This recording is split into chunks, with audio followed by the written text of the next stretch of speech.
Iniciemos essa gravação agora. Seja bem-vindo aos Pode Evocar. Episódio 10, que estávamos assim, com o coração comichando, para trazer um tostão de discórdia na vida de vocês. Eu sou o Michel Fernandes, nome mágico Licosa Catino. Eu sou a Raíza, nome mágico Selene Macarius. Sou Fernando, nome mágico Maqueru. Bem-vindos ao Pode Vocar, um lugar que pode trazer conhecimento e salvação ou uma legião de obsessores. Mas hoje, em especial, também pode trazer aquele banquinho branco no cantinho do inferno. E hoje, esse podcast é para você, nosso amigo, que em qualquer oportunidade fala que magia é coisa do capeta. Hoje, a mesa virou. Hoje, você vai descobrir que você está passando um calorzinho a mais que você não estava. Que aquele ar-condicionado tá mais quente porque o capeta tá te chamando. Vamos, hoje vai ser legal. Hoje é o dia que o jogo vira, hein? E o capeta tá sentado ali do seu lado, agindo ali em toda a liturgia. Na verdade, foi ele quem escreveu a maior parte de tudo que você acredita.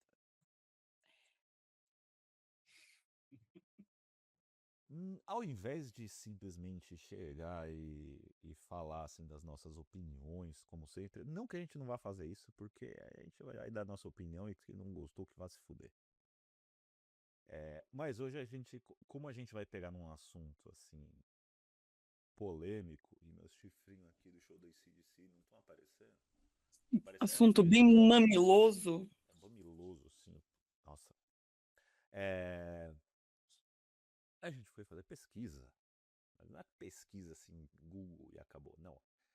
A gente foi procurar pesquisa acadêmica, arqueológica, antropológica,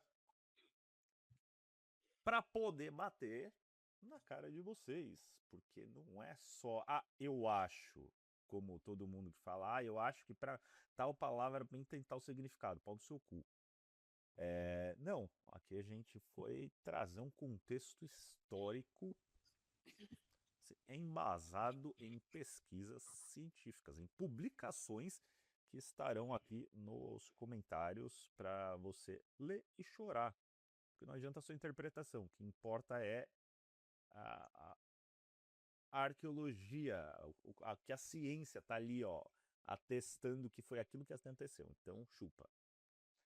Para começar, vamos com assim, a criação do cristianismo como sistema sincretista. O cristianismo não nasceu como uma revelação única, num ponto zero histórico. É um palimpsesto arqueológico, camadas sobre camadas de mitos anteriores, reescritos em uma nova caligrafia teológica.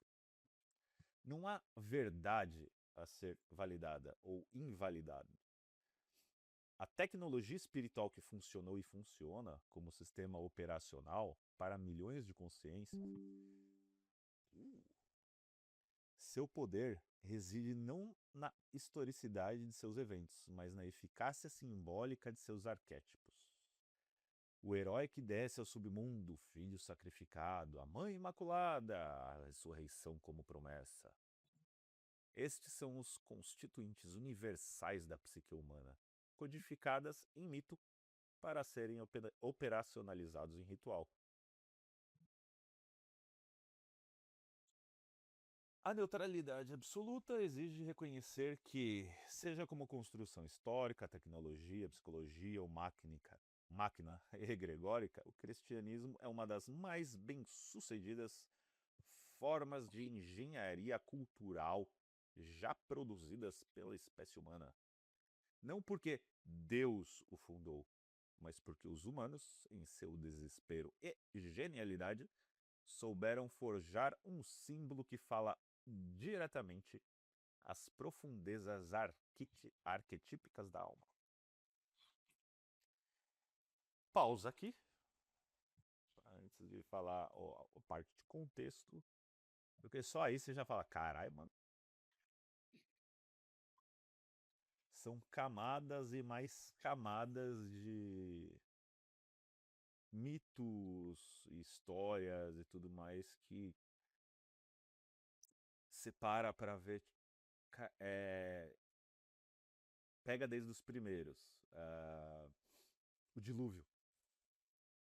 A epopeia de Gilgamesh existe, acho que há 2000 anos antes do primeiro registro histórico bíblico. E já contava a história de, acho que é Enlil, que era um rei que teve várias coisas, várias histórias que a Bíblia tem igual, inclusive construiu um barco para salvar todo mundo da inundação. A Santíssima Trindade, que bate exatamente com a história de Isis, Osíris e Horus. Aham.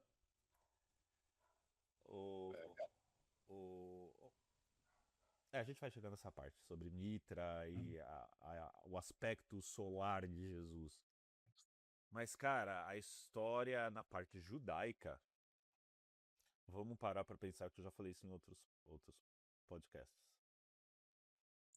A religião, a religião não, o registro mais antigo que a gente tem como civilização é da parte mesopotâmica babilônica, onde surgiu o zoroastrismo, que é a base de toda a liturgia que a gente conhece. Eles foram os primeiros a fazer um RMP e logo menos a gente vai mostrar aqui um texto maravilhoso do Ziggurat, que é focado no estudo, entre todas as coisas de magia, ele é focado em estudo da magia babilônica. Mas, cara, toda a parte litúrgica, incenso, canto, até a palavra amém,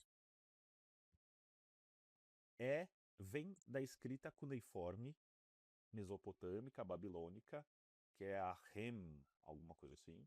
Tem um link para um site que é uma biblioteca e museu de estudos da linguagem cuneiforme, para você não falar que tiramos isso do rabo. Não, tá embasado. É mais legal de dar na cara dos outros quando você tem fontes históricas assim. Não gostou? Foda-se. Olha, mas deixa eu só fazer sei lá, observação. Não criem expectativas, porque até o melhor e mais bem embasado argumento acadêmico científico pode ser colocado por terra quando um cristão abre a Bíblia e dá uma cajadada de salmos em cima da gente, tá?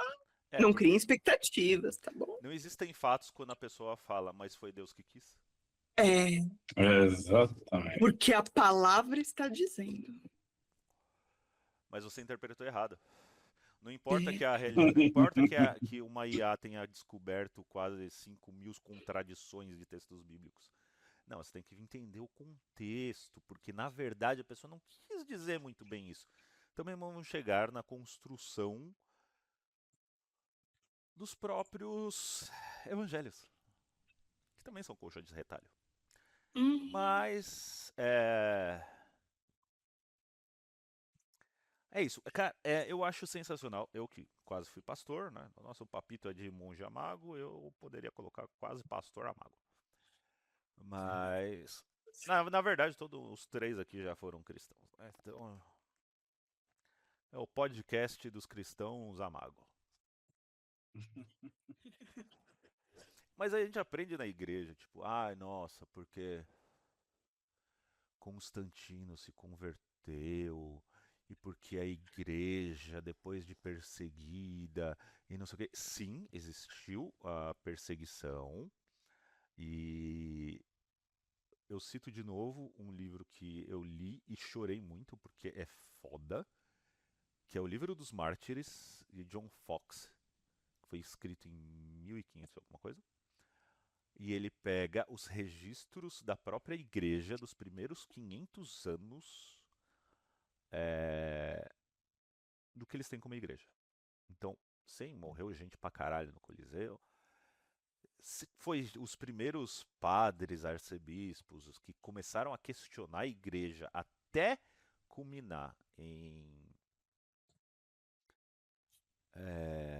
Ai, caralho, qual que é o nome dele? Lutero. Mano, teve muita tortura. E olha que de tortura a igreja católica manja para um caralho, velho. Colocar a gente sentado na cadeira de ferro, acender fogueira embaixo, esticar corpo. Cara, eles são assim. Eles aprenderam com os romanos. Nossa, Especialistas, eles né? aprenderam com os romanos e com os persas. Quem era Dick Sol perto deles, né? Exato, velho. O Digsol perto da igreja católica não chega nem a ser coroinha. Exatamente. Mas aí entra a parte histórica. Muito se fala, né? Ah, nossa, porque Constantino. Cara, historicamente, Constantino, ele estava em um momento em que o reino dele era dividido em quatro, é, em quatro facções, porque o Império Romano tinha crescido muito e tinha agregado muitas religiões. O cristianismo estava crescendo bastante. E o cristianismo ele vinha com uma promessa diferente dos outros, de que ele não precisava ser um escravo. Ele foi a primeira religião naquele momento que pregou a irmandade, o cuidado às viúvas, que era um grande problema na época. Imagina, a mulher tava lá, o marido morreu, mano, toda mulher ia acabar indo pra rua, cara. A menos que os filhos cuidassem, acabou. Tinha um histórico, né, de cristãos dando um suporte a eles próprios, e isso se diferenciava dos pagões, né? Exato. Até em questão de cuidado com os seus próprios doentes ou qualquer tipo de necessidade que aparecesse ali, como o Michel falou. Tinha uma união maior, digamos assim, né? Ó, a comunidade aqui no estudo O que cristão. fazia com que eles sobrevivessem mais, né? Sim, Obviamente. porque foi a primeira forma de comunidade Isso, que existiu. isso. Foi como uma análise antropológica. Foi a primeira versão de comunidade como organismo de sobrevivência, o que foi extremamente importante para hoje. Nós temos a sociedade que nós temos, que é completamente. Hoje não somos tribais como religiões mais do meio oeste, que são mais tribais e tudo mais. Exatamente, porque, cara, esse negócio de ajudar um ou outro e tudo mais, acabou tirando essa briga de tribos e juntando através de um sistema religioso e político, tudo numa coisa só, que nivelou, e aí beleza. Acabou criando um alicerce unindo tudo numa coisa só. Que foi o que Constantino quis, né? Porque como mecânica social, o cristianismo ele trazia uma rede de suporte como amor fraternal, o ágape, não um mero sentimento de economia e subsistência, mas as cartas paulinas organizavam coletas para os santos de Jerusalém, criando uma rede translocal de dependência que fortalecia o grupo. Como a Ra disse, o cuidado com os doentes e moribundos. Principalmente entre 165 e 185 depois de Cristo, quando teve a praga de Antônio e Cipriano, que foi entre 249 e 262, os cristãos sobreviveram em taxas superiores, porque eles ajudavam uns aos outros, enquanto os pagãos abandonavam familiares e doentes. Esse diferencial demográfico, estimado por Stark, que é um pesquisador, era 40% maior na taxa de sobrevivência, o que explica parcialmente a expansão numérica. Proteção de viúvas e órfãos. A ordem de viúvas e órfãos que tem em Timóteo, 1 Timóteo 5, 3 a 16, era um sistema de seguridade social que atraiu mulheres, demograficamente cruciais, pois eram as conversoras primárias de seus maridos e filhos.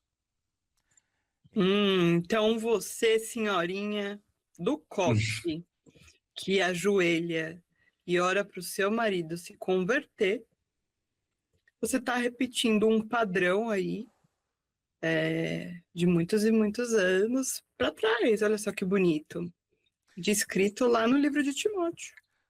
Mas na época foi por causa dessas mulheres que o cristianismo avançou, né? Porque Exatamente, porque a mulher tudo mandou. vem... Pode falar, desculpa. A última palavra é da mulher, é do homem, quer dizer. A última palavra é sempre do homem. Sim, senhora. A mulher manda e o cara fala, não, sim, senhora.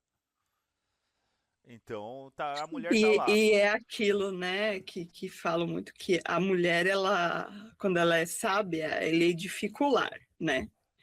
E eu acho isso engraçado, porque se coloca na mulher justamente esse peso da responsabilidade de manter o lar em devida ordem, né?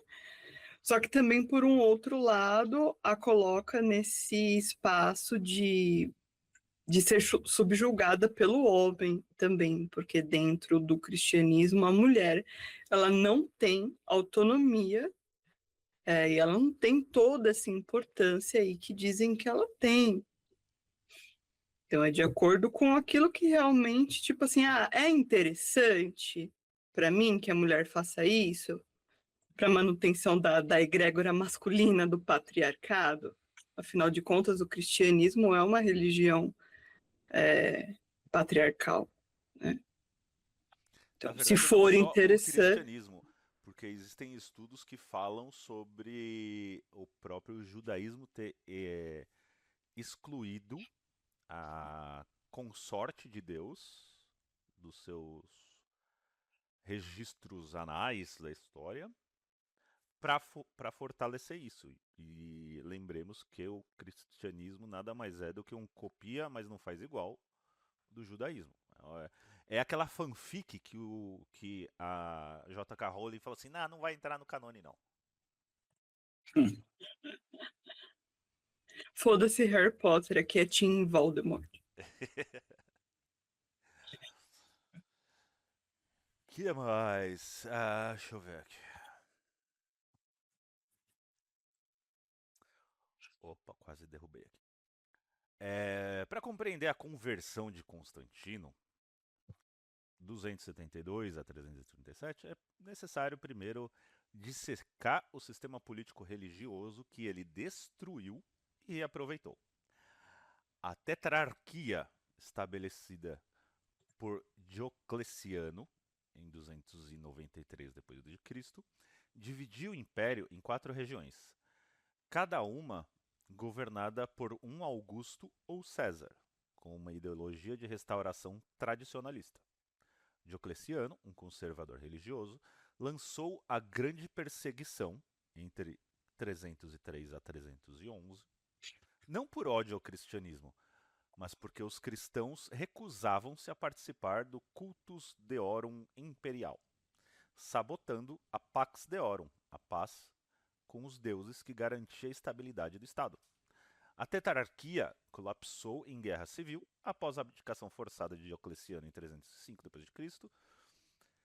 4 pretendentes emergiram: Maxêncio, de Roma, Maximínio, da Ásia do Oriente, Licínio, dos Balcãs, Constantino, da Gália e Britânia. Constantino não era um outsider é forasteiro.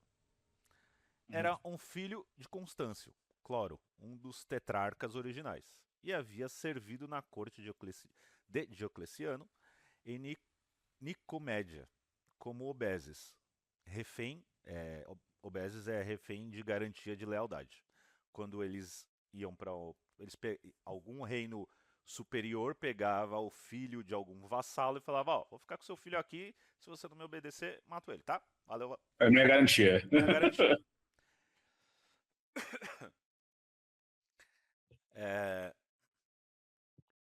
E isso era conhecido intimamente pelo modo de funcionar do sistema que ele pretendia derrubar. A estratégia militar de Constantino atravessou... Cala a boca!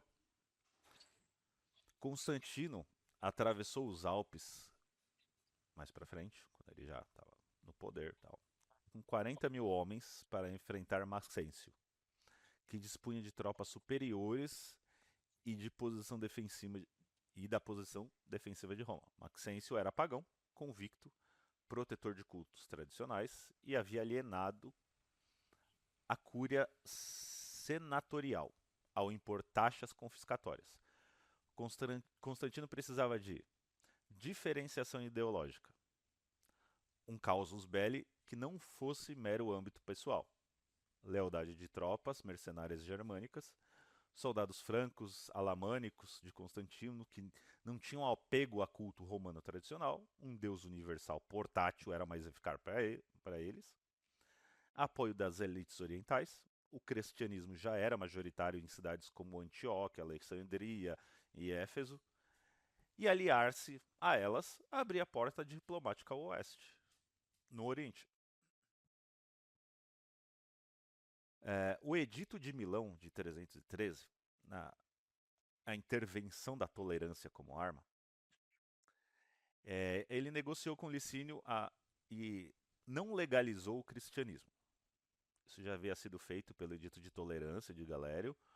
O que Constantino fez foi instrumentalizar a tolerância com a religião que já existia como ferramenta de poder. Restituiu propriedades confiscadas para os cristãos. Gente, isso é tão importante, ó. Você, presta atenção, volta aqui.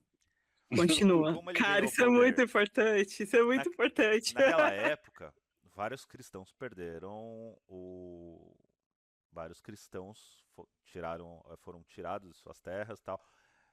Meio que parecido lá nos anos 30, quando a Irlanda estava morrendo de fome e a coroa britânica tirou a terra dos cristãos e deu para os protestantes, né? Mas isso é para outro dia. E aí o que ele fez? Ele restituiu as terras dos cristãos, não de todos, mas aqueles que a igreja reconhecia a sua autoridade. A igreja estava de acordo com ele. Uhum. Controle, poder. Que era posses. Donastistas da África. Sim, a África foi um dos primeiros continentes a ser extremamente cristão. Você te pegou, né? Então, quando eu não lembro qual dos apóstolos, mas um dos apóstolos, um foi para os lados da Rússia, Prússia e tudo mais, tanto que a igreja ortodoxa lá é uma das mais antigas, mas a igreja ortodoxa mais antiga que existe é na África. Então, a África não foi cristianizada pelos europeus. Ela foi cristianizada pelos cristãos primordiais. Reflitam. Então, os donatistas na África, melitianos no Egito, foram excluídos. Porque, né, eles não estavam ali muito de acordo. Então, não serviu. Isso acabou criando um monopólio estatal da ortodoxia. Ele concedeu imunidade fiscal ao clero cristão. Olha só. Olha que Até o coisa. Teodoro vai fazer. Acontece até Meu hoje, eu Deus. acho, Olha só, o viu? que será que acontece hoje, né, Theo? A igreja tem isenção fiscal? É, né? É. O que isso faz? Uhum. Traz poder. O clero pode fazer o que quiser, porque não paga imposto. Quem paga é os pobres. Tá vendo? É. E eles dão o dízimo. O pastor faz campanha pedindo para você dar dinheiro para a Uhum. igreja, mas o pastor fala que para você mudar de vida você precisa orar mais. É. Mas é que é para você ajudar na obra. É. Isso fez o quê? Transformou a carreira, a vida eclesiástica em carreira, em uma via de ascensão social, atraindo a elite pagã que estava descontente.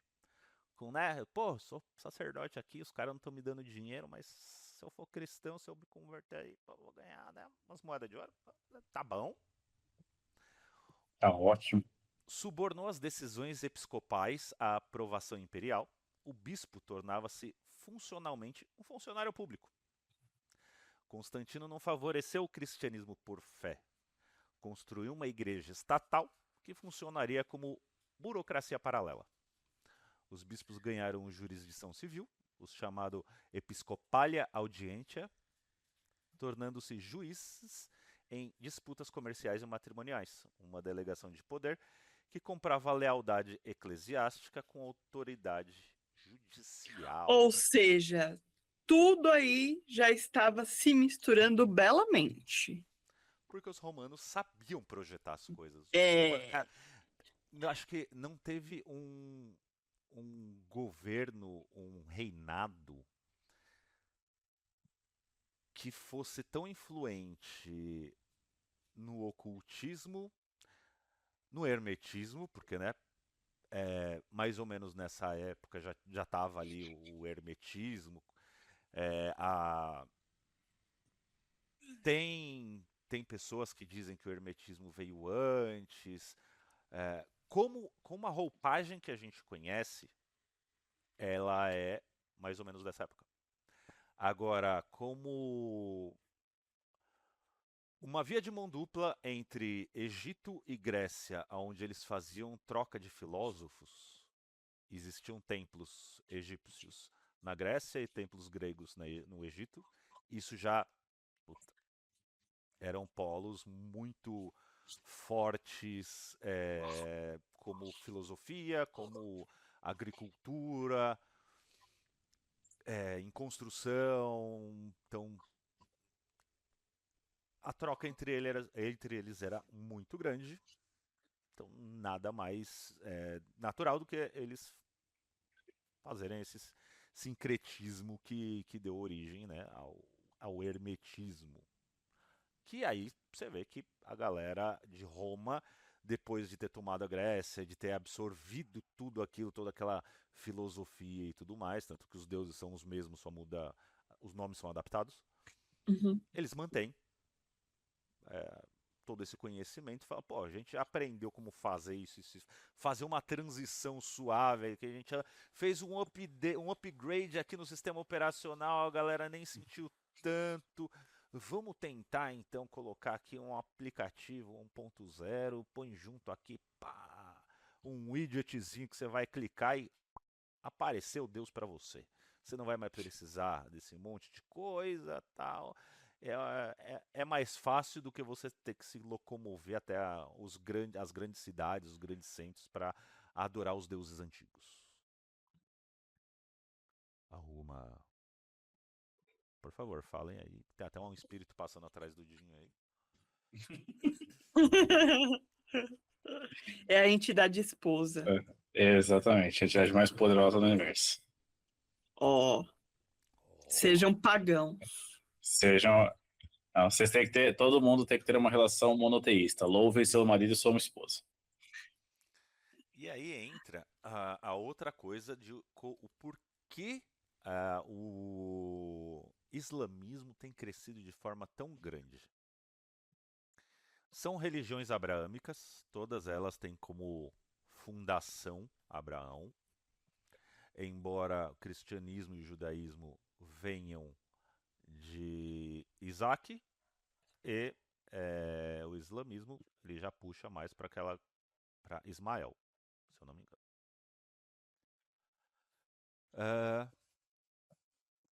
Eles têm crescido muito por quê? A perseguição extrema, isso falando de o estratagema de perseguição. Durkheim Weber, ele tem um estudo que fala sobre a sociologia das religiões, que demonstra que a perseguição externa fortalece a coesão interna. As perseguições esporádicas, o que aconteceu com Nero em 64 d.C., Trajano 112 d.C., Marcos Aurélio 177, não aniquilaram o cristianismo. Na verdade, canonizaram. O martírio funcionava como prova de compromisso. Quem aceita a morte demonstra uma credibilidade irrefregável. Capital simbólico, os mártires tornavam-se heróis culturais, cuja relíquia, memória fortaleciam a identidade comunitária.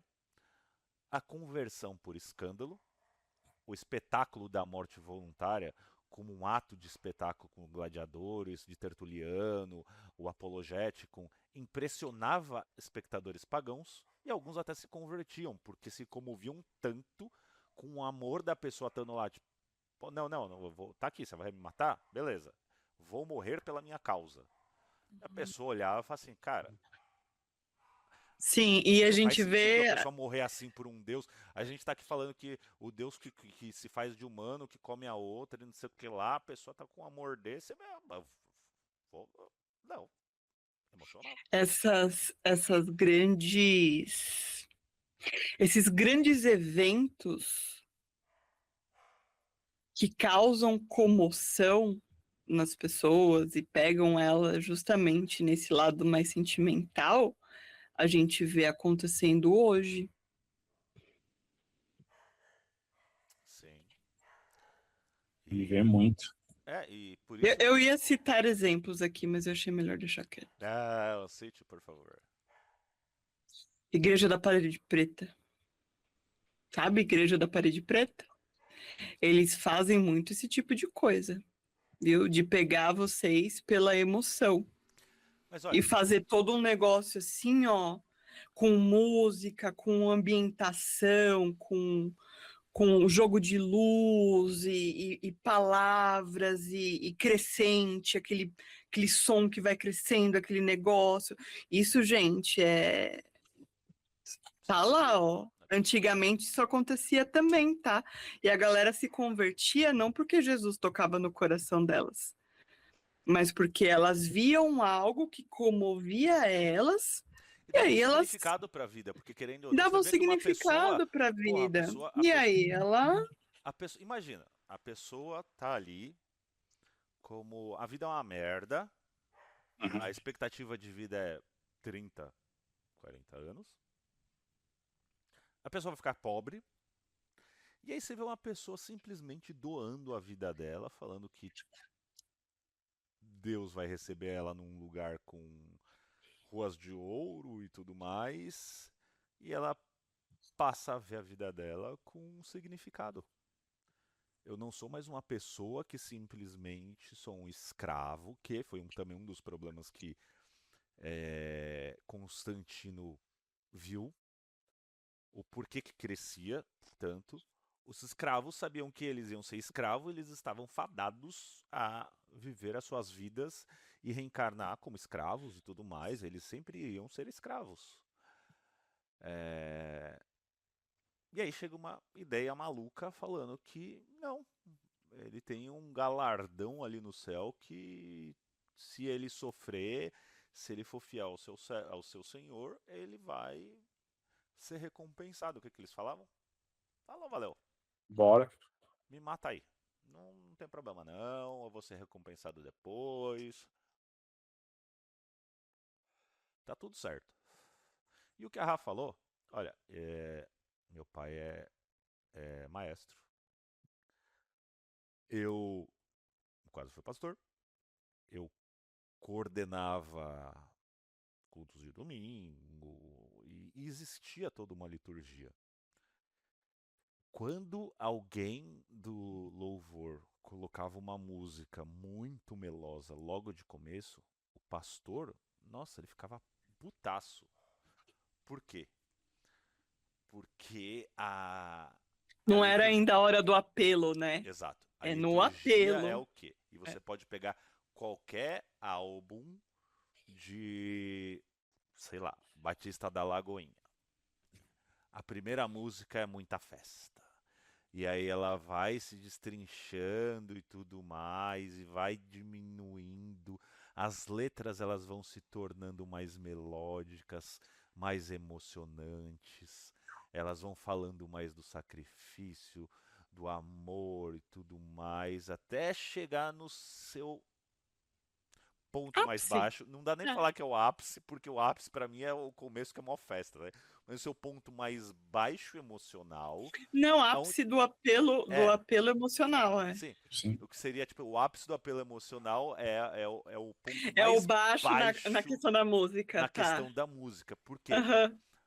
psicologicamente você foi conduzido através de pelo menos umas 6, 7 faixas de música, de uma música muito com batidas e tudo mais, até um momento mais solene, um momento mais de entrega, de reflexão pessoal, aonde você se desarmou, aonde você deixou de lado todas as coisas e começou a pensar naquela letra, e aí sempre tem uma música, principalmente quando é um álbum ao vivo, aonde começa uma reflexão, uma parábola, e aquilo pega assim no seu interior e você começa a olhar e fala: nossa, eu sou um lixo de pessoa. Oh, meu Deus, eu quero ser salvo. E você virou mais um gado. E assim, só para reforçar também que eu tô muito quietinho, então agora eu vou começar a falar das pedradas, né? Mas assim, é mais pra gente também deixar reforçado com todo mundo. A gente não tá aqui só pra cagar na cabeça de todo mundo, tá? Mas é um chamado para que vocês entendam que, cara, pesquisa e entende aonde você está se metendo, ou com o que você tá se envolvendo. A gente não tá aqui para falar que a sua fé tá certa ou tá errada. A gente reforça, e pelo menos eu particularmente falo. Embora esteja errado. Opinião e gosto é que nem cu, cada um tem o seu e não é legal ficar esfregando na cara do outro. Então, assim, por que a gente fala isso? Cara, e aí eu vou voltar num foco que a gente vai bater provavelmente posteriormente, que é aquela velha história. Fé é uma coisa, religião é outra. O que a gente está apresentando para vocês é basicamente assim. Ao longo dos milênios, e isso há muitos... Toda a nossa história, vocês podem pegar vários exemplos aí. Ao longo de milênios, a fé das pessoas se transformou numa arma. E essa arma foi categorizada como... Exato. Sim. E de Foi classificada controle político. Foi classificado como uma arma de controle político, uma arma de controle das pessoas propriamente dito. E ao longo da história, você vê vários exemplos no qual esse controle foi tão extremo que pessoas de épocas diferentes e países diferentes cagaram na cabeça da fé de outras pessoas para mostrar: aqui eu posso. Por que a gente está colocando aqui por que a gente coloca tanto em foco o cristianismo? Não é porque a gente é satanista, apenas para deixar bem claro para todo mundo. Mas é porque você vê ao longo da história vários exemplos. Um exemplo besta: Grécia Antiga. O que os gregos acreditavam? Nos deuses olímpicos. Ou olimpianos. Eu vou falar olímpicos porque é mais fácil. Se eu estiver errado, insira a frase caixinha aqui falando: o Dinho estava errado. Mas assim, Zeus. eles acreditavam que em cima de um monte, que eles não conseguiam ver o topo, porque era muito alto, e na época não tinha avião, não tinha nada, os deuses moravam lá, e de lá eles regiam toda a humanidade. E esses deuses tinham todos os seus arquétipos de Zeus, o Todo-Poderoso, que lutou contra os titãs. Não vou entrar aqui, porque senão a gente vai ficar muito longo. Anos se passaram, isso era uma coisa que estava enraizada há milênios dentro da Grécia. Quando a gente chega na Idade Média, o que acontece? O catolicismo tenta se impor como uma religião dominante em todas as regiões, chega na Grécia. O que a gente tem na Grécia? Lá em cima daquele monte moram os deuses. O que os monges ou a igreja fez? Subiu um monte, construiu um monastério lá e falou: não tem Deus nenhum aqui, tem o nosso monastério, Deus é Deus. Ponto. E aí Isso se repete. Pode falar. Não, e aí ele começa a adotar um pouco mais pra frente os arquétipos. Exato. Para que haja uma aceitação maior do povo, os arquétipos, tanto de eventos, deuses ou festividades, é adotado para dentro da religião. Exemplo mais claro que todo brasileiro vai conhecer: Carnaval. Carnaval era o quê? Bacanal. Bacanal era o quê? Podemos Bacuto, continuar. Deus Baco. É, Dionísio, Exatamente. festa de Dionísio. Dionísio. Tá, Então, ao longo. pode falar. Pode falar. Não, é que a gente É, vai chegar nisso, Não, eu só tá? reforcei o que você isso. falou, é isso mesmo.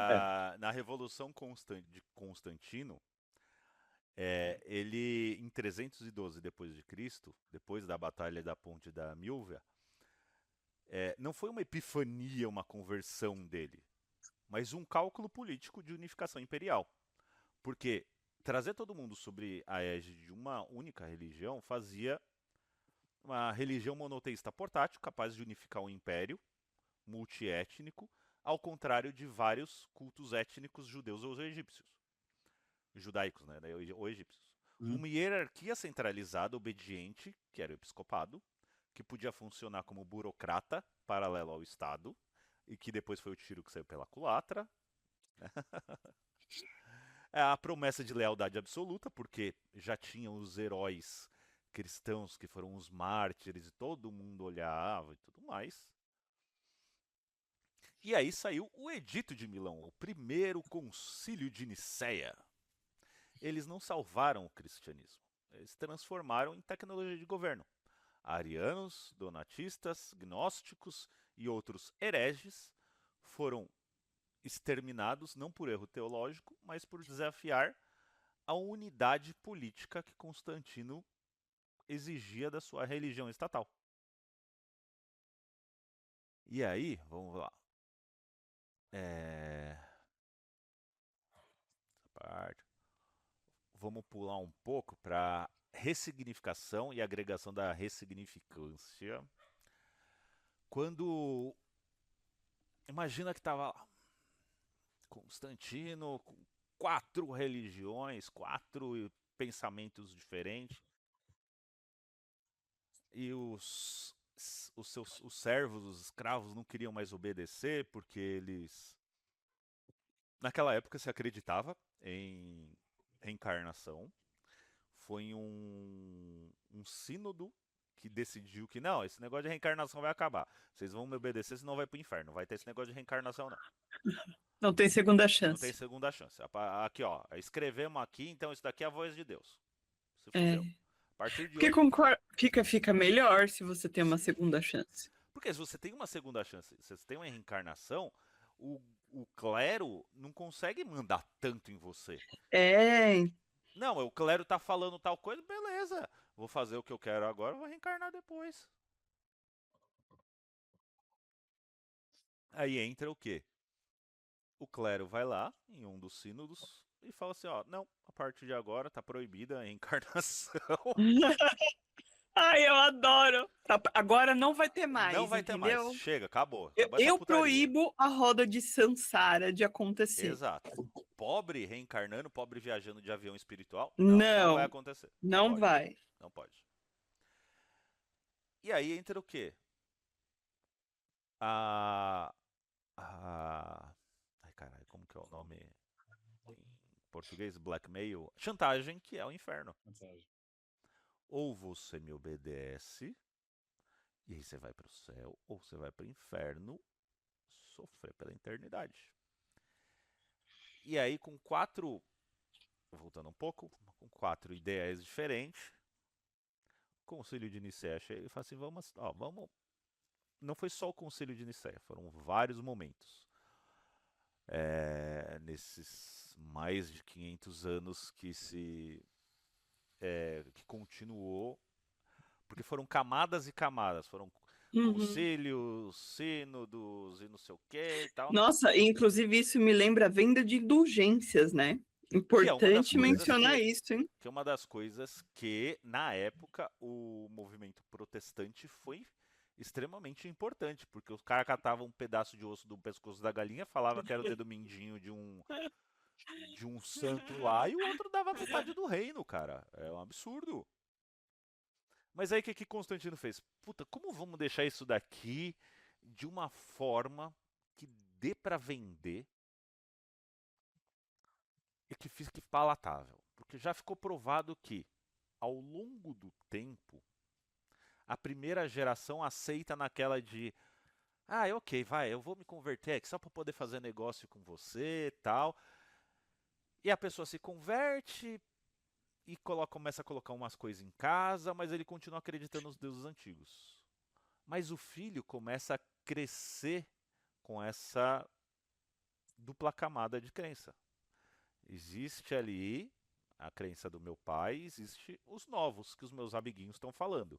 O pai sabe desse movimento econômico e Social. social que existe. O filho já não dá tanto valor, porque ele já cresceu nessa mistura. O neto já não sabe o que o vô está falando. O bisneto já, acredita, já nem liga mais. Porque só se fala nessa 3 gerações depois, não se fala mais do antigo, só se fala do novo. E aí o velho morreu e o Deus novo ficou. Então a transição, ela acabou sendo assim. É o que Constantino fez? Puta, vamos lá. Vocês acreditam no Deus Sol, certo? O Sol Invictus. O que a gente tem parecido com isso? Porque era muito importante para Roma Fazer essa. o Festival do Sol Invictus, É, o Natalis Invictus Solis, era muito importante. E era não dava para simplesmente abolir, não né? dava para abolir, é um ritual muito importante. Porque o Natalis Invictus Solis é o nascimento do Sol Invicto de Mitra, o que foi instituído por Aureliano, teve também as Saturnálias romana, foi feito o quê? Natal de Cristo. Era um momento, o Natal do Sol Invicto era um momento do solstício de inverno que o Sol renascia após 3 dias estacionário, aonde ele estava naquela. Pô, você está no inverno, as noites mais longas e tal, e daqui a pouco o Sol volta. E ele foi reinterpretado como o nascimento do Sol da Justiça, que está escrito em Malaquias 4:2. O Papa Júlio I fixou oficialmente a data em 350 depois de Cristo. Explicitamente para suplantar o culto solar. E aí, aí a primeira questão. Se você pegar a passagem que fala sobre o nascimento de Cristo, ele fala que quando José e Maria foram ter filho e tudo mais, era um momento onde os pastores estavam no campo. Dezembro faria sentido se ele tivesse nascido em Belém do Pará. Porque dezembro é quente. Realmente os agricultores estão no pasto. Mas não vamos esquecer que a gente está falando da Roda Norte. O cristianismo nasceu ali na região norte mediterrânea, aonde norte pra gente, pra lá é Mediterrâneo, mas ali dezembro é frio pra caralho. A época em que é primavera, verão, é a parte de março a setembro. Ou seja, pegaram a data em que Jesus deve ter nascido entre março, maio, setembro, e passaram para dezembro, que é solstício de inverno, quando tá frio pra caralho, simplesmente para fazer o papel de um deus romano, de um festival romano. 25 de março. Hilária, ressurreição de Atis, equinócio de primavera. A anunciação de Jesus.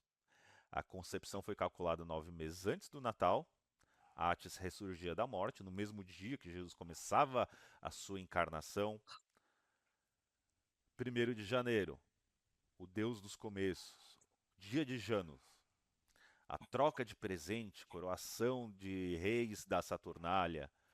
A circuncisão de Jesus, octava do Natal, de São Basílio. A celebração do novo começo foi transferida de Jano Bifronte para o corte da circuncisão, simbolizando o novo pacto. 6 de janeiro, Epifania de Osíris, manifestação do deus das águas do Nilo. Dionísio, teatro de máscaras, libertinagem. Epifania, batismo de Cristo. A manifestação epifaneia do Deus nas águas foi transferida para o Jordão. Na tradição oriental, inclui a manifestação aos magos e ao milagre de Canaã. A Lupercária, purificação com peles de cabra, fertilidade, sorteio de parceiro sexual. A purificação de Maria, 2 de fevereiro, 40 dias após o Natal. A Candelária. Purificação ritual foi cristianizada como apresentação de Jesus ao templo.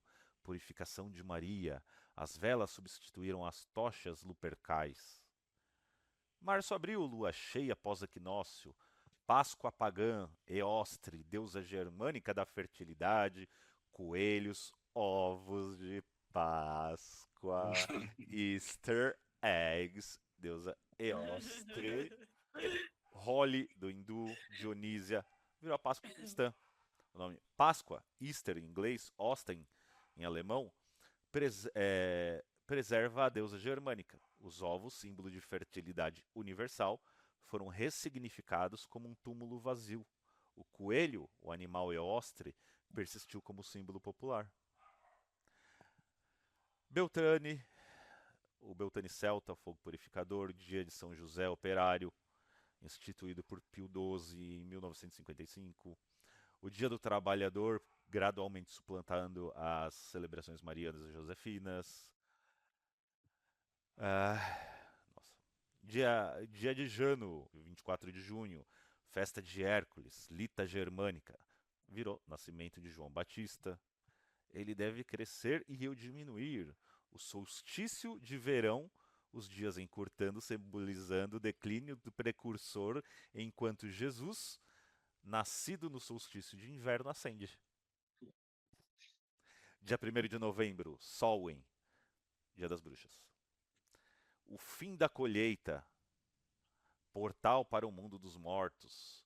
Pomona romana, frutas, castanhas, Lemúria, apaziguamento dos mortos. Dia virou o Dia de Todos os Santos.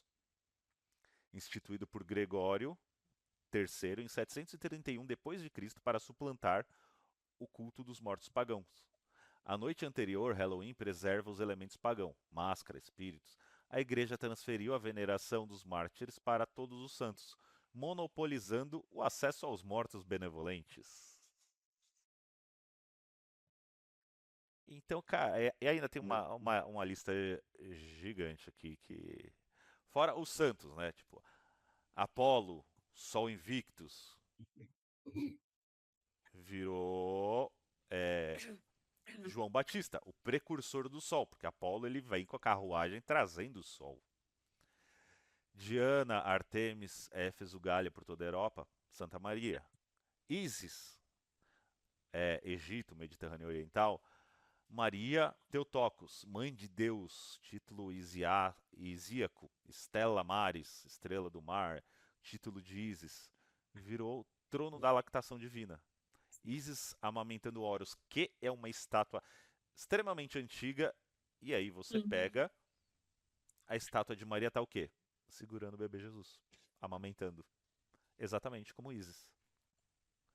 Osíris no Egito, José, o pai adotivo, trabalhador, morto misteriosamente, Jesus a ressurreição dos mortos, o verde a vegetação.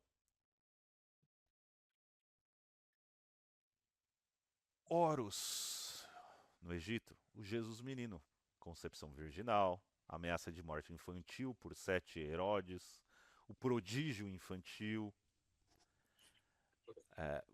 O Mitra, que era entre os soldados romanos, virou São Jorge. Cavaleiro Dragão, São Miguel, Guerreiro Celestial, a Cavalaria do Sol, Lealdade, Matança do Touro, do Dragão. Dionísio virou São João Evangelista. Amado Místico, São Geraldo. Vinho, êxtase, desmembramento do modo de morrer, martírio, ressurreição. E aí tem uma outra lista assim, também enorme. Então, cara, você vê que copia, mas não faz igual. Foi uma religião que foi criada sistematicamente para juntar tudo numa coisa só.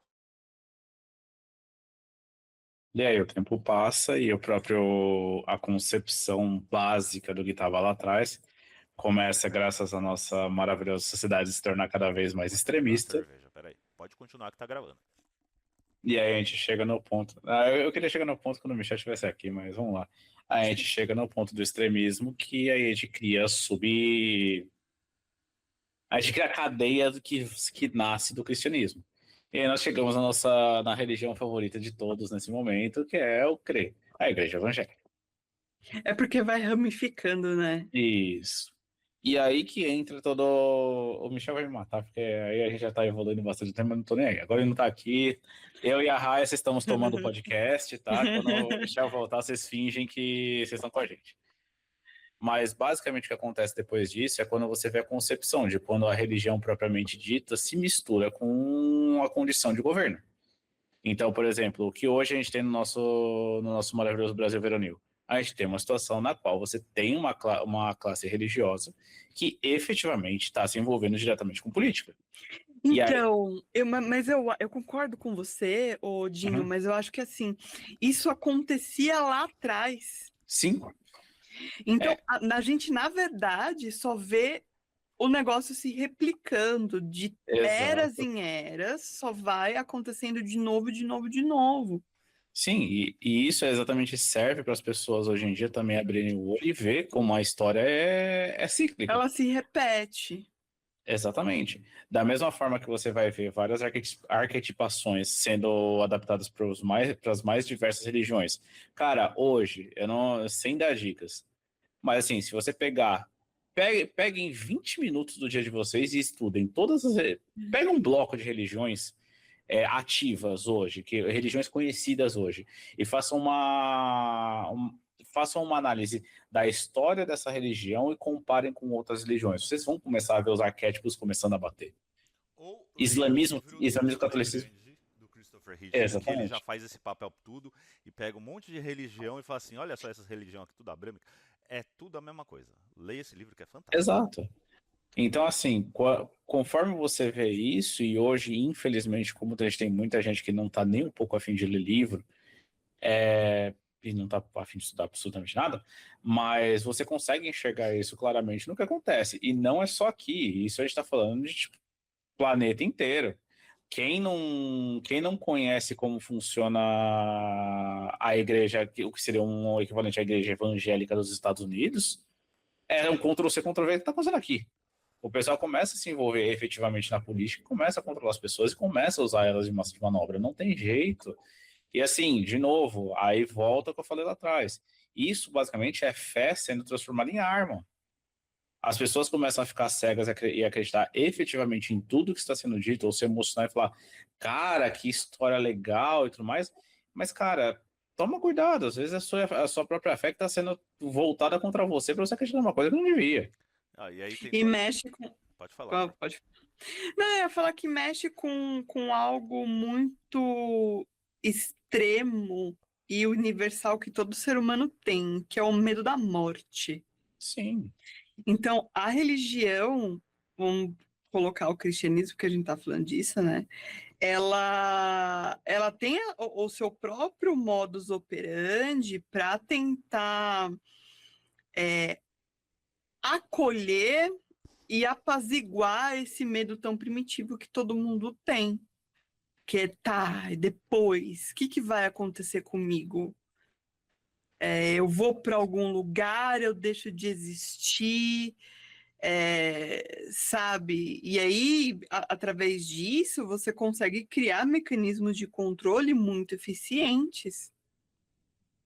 Porque aí, dependendo do que você cria o problema, você cria uma solução para o problema e você usa de ameaças para tentar controlar essa pessoa que agora já está acreditando naquilo. Então, tipo assim, olha, você tem medo da morte. Você não sabe como é que essa morte funciona. Vou dizer para você que existe o paraíso, existe um lugar onde não vai ter mais dor e sofrimento e você pode ir para esse lugar. Só que para você ir para esse lugar, você tem que cumprir essas e essas regras aqui. Pronto, tá feito. Você conseguiu. Foda-se se aquilo é verdade ou não depois. Para a pessoa que criou, vamos botar assim, essa sistemática, ela tá com você inteirinho na mão. Porque ela já consegue te controlar. O que você faz, o que você deixa de fazer, aquilo que você pode ou não pensar. E eu acho que o maior problema dentro das crenças religiosas é justamente tirar de você o senso crítico. A maior arma que você tem é o senso crítico, é você questionar. Nada disso do que a gente está falando daqui, você precisa acreditar. Você não é obrigado a nada, você pode criticar, por exemplo. Só que, assim, critique a nós, mas critique também aquilo que você diz acreditar. A gente sabe que dentro do ocultismo existe muito defeito. A gente, praticamente todo episódio, a gente bate, né, em questões ocultistas que a gente não concorda. Então, eu acho que é super importante isso, porque evita você de acabar levando o gato por lebre, sabe? De coisas que podem custar realmente a sua saúde mental, pode custar a sua vida, você pode estar enfiado dentro de um relacionamento péssimo, eu não digo só relacionamento amoroso conjugal, eu digo de um Quer um exemplo relacionamento. aqui? Por causa da Eu tenho igreja? exemplos também na minha vida. Né? Tá aqui, ó, os amor aqui, ó, que se fuderam por causa da igreja. Quem nunca esteve num relacionamento bosta por conta de igreja, Ah, mas Deus sabe o que sabe? faz, você não pode Não largar a é. pessoa. Exatamente, exatamente. Porque Mas não, assim, existe um projeto, é só você orar mais. pois Aguenta, é. aguenta esse Ah, Quanto processo. de saúde mental ela Física. pode ir pelo ralo e física. E física. Eu e o Michelzinho somos testemunhas disso. Ela pode ir pelo ralo por você estar metido em relacionamentos ruins, Extremamente abusivos, assim, de a gente quase extremamente se matar. ruins. Extremamente ruins. Então, assim, gente, de verdade, é perigoso e é sutil. É muito sutil. Vocês. E uma coisa, eu vou até mudar um pouquinho o foco, porque eu lembrei de um negócio agora que eu sempre me questionava muito quando estava na igreja. A maior parte do tempo é falando do diabo, vocês já perceberam? Eu, às vezes, ficava encucada que eu voltava para casa de domingo à noite depois do culto e eu falava assim: nossa, mas eu queria escutar sobre a história de Jesus. E eu só escutei falando da história do diabo hoje. Então, reflitam. e outra, não, isso não é uma parte de falando que todo mundo é assim, porque é a mesma história. Você vai encontrar muita gente. Eu mesmo tive uma avó que foi católica e católica fervorosa. Mas, cara, se você falasse, vó, fui num templo espírita, vó, fui num terreiro de umbanda, mano, ela te entendia, te abraçava e te amava. Era outro nível. Uma Mas ela vez eu tinha fui uma botada de fé. castigo porque eu fui num centro espírita, sabia? Então, Eu já tinha. cara, Já estava com 17 para 18 anos, já fui no centro A espírita e me primeira botaram vez de que eu fui no castigo. centro, no terreiro de Umbanda, cara, eu já tava divorciado, já tava namorando a Laura e eu falei assim, eu quero perder esse, esse, esse medo. esse medo. E eu já estava em uma ordem. E eu acho que eu já estava começando as primeiras aulas de mentoria do Well. Eu falei, não, eu vou lá ver qual que é. E a hora que eu saí de, É. a hora que eu cheguei lá, nossa, mas a veinha assim, ó. Mas era velha senhorinha. A Tá gira de fazendo hora preto, extra, véia, já. exato, era tipo uma Dercy Gonçalves, cara. Puta que E assim, pariu. velha de tudo, cara. E chegava. Dercy Gonçalves. Não, tipo uma Hebe, né? Porque Dercy Gonçalves era desbocada. E a senhora era bonitinha e tal. Aí veio a gira de preto velho. A hora que ela falou, ô meu filho. E eu pensando, o que que eu faço, né? O que que eu pergunto? Puta, é a primeira vez que eu venho, não sei o que lá. Na hora que ela falou, ô meu filho, o que que você veio fazer aqui? Não sei o quê. E ela me chamou pelo nome. Eu comecei a chorar, chorar, chorar. Eu nunca tinha ido, eu nunca tinha visto aquela mulher.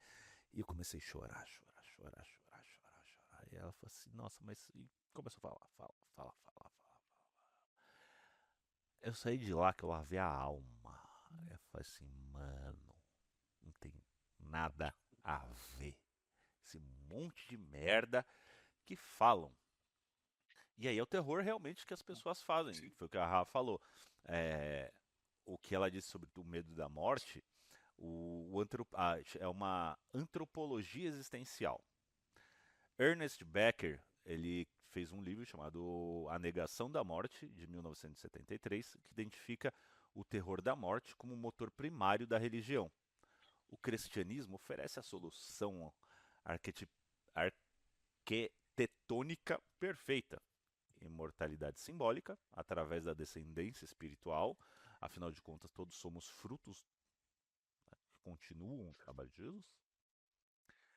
E eles permanecem. A imortalidade literal, porque a ressurreição corporal vem, a própria carne verá a Deus, em Jó 19, 26, e em Apocalipse fala que os que estavam mortos se levantaram. A escapatória do juízo, o medo do inferno, a Gehenna, Lago de Fogo, ativada a amígdala cerebral, enquanto a promessa do céu ativa o sistema de recompensa dopaminérgico. E aí entra uma coisa sensacional, que é a síndrome de Estocolmo teológica. Nossa, Pai sim. abusivo. Aham. Essa psicologia evolucionária sugere a relação de Deus, Yod Revoré, que é do Tetragrammaton, como o pai que replica a dinâmica de apego ansioso ambivalente.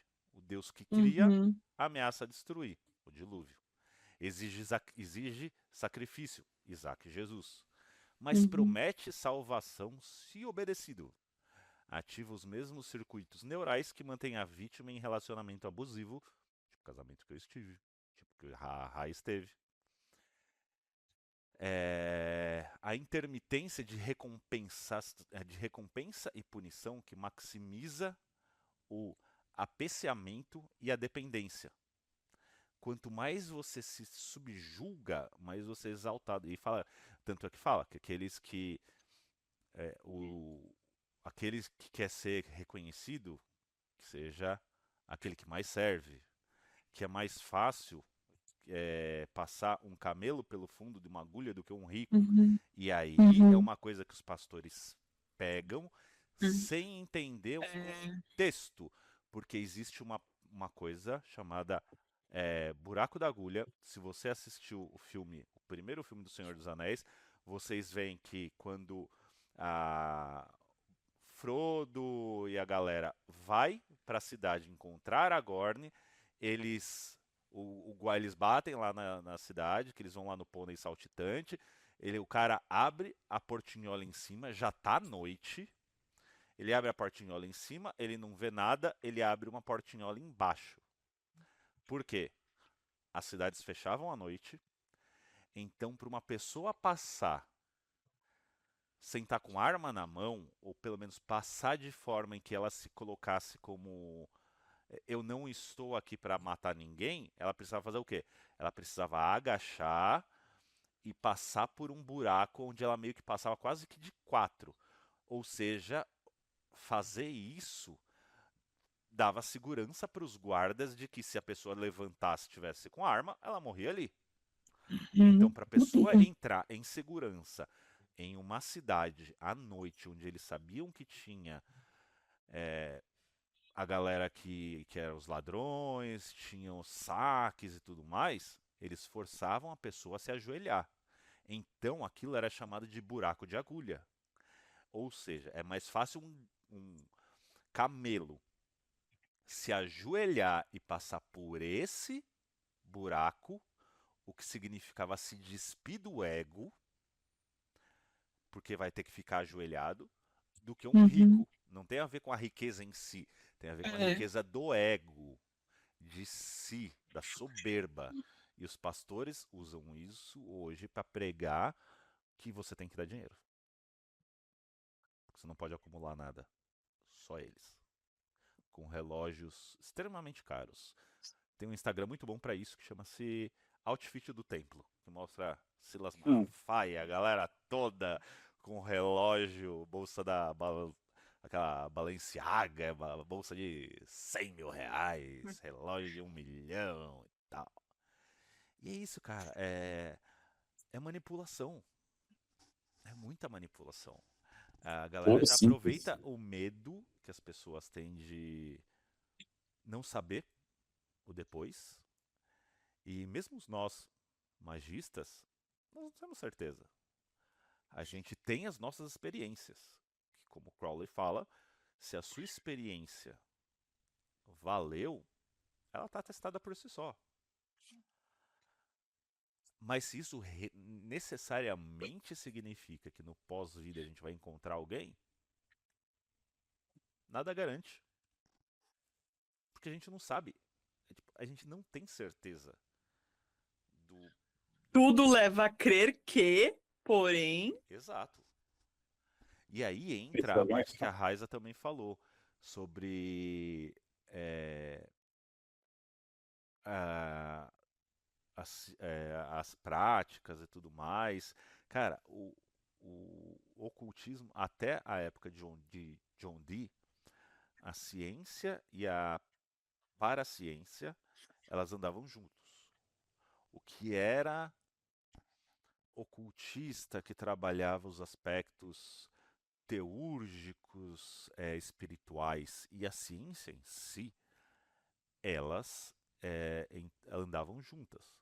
Foi no movimento iluminista, se eu não me engano, onde houve a separação e aí a alquimia se transformou em química, em física e todos os processos materiais, aquilo que através das descobertas científicas, aquilo que dava para se aferir, tanto que o método científico ele funciona como a gente não tem certeza, a gente publica uma coisa e o papel do mago, da maga, do bruxo, e tudo mais, não é ter certeza das coisas, mas experimentar. Puta, eu fiz isso e deu certo. Será que se eu fizer tal coisa também dá certo? Será que não foi paranoia da minha cabeça? A ciência é a mesma coisa. A ciência, ela não quer provar que ela é a verdade absoluta. Pelo contrário, ela quer o tempo todo provar que a outra coisa está errada. Pô, quando foi feito a descoberta da teoria do buraco negro e tudo mais, Stephen Hawking falou, tá, agora eu vou provar que eu estava errado, cara. O cara se matou pra provar que existia. Aí ele falou, agora eu vou fazer um estudo pra ver se eu tô errado. Uhum. Porque isso é a ciência. Não é porque deu certo uma vez que aquilo é verdade absoluta. Porra, a gente está descobrindo agora a computação quântica, que dá para ver que uma coisa, uma molécula que existe aqui, ela pode existir ao mesmo tempo em outro lado do universo e eu consigo passar de um lado para o outro. E os cientistas estão fazendo teletransporte quântico de pequenas moléculas. E aí? Cara, e são coisas que não cabem no que a gente conhece hoje de física. Isso destrói as teorias de Einstein. Isso destrói tudo que a gente conhece sobre gravidade, sobre a porra toda. E mesmo assim a gente está falando, não, beleza, a gente enxerga até aqui. Se você pegar, tipo, que é uma coisa muito louca quando. Ai, como que é o nome dele? É...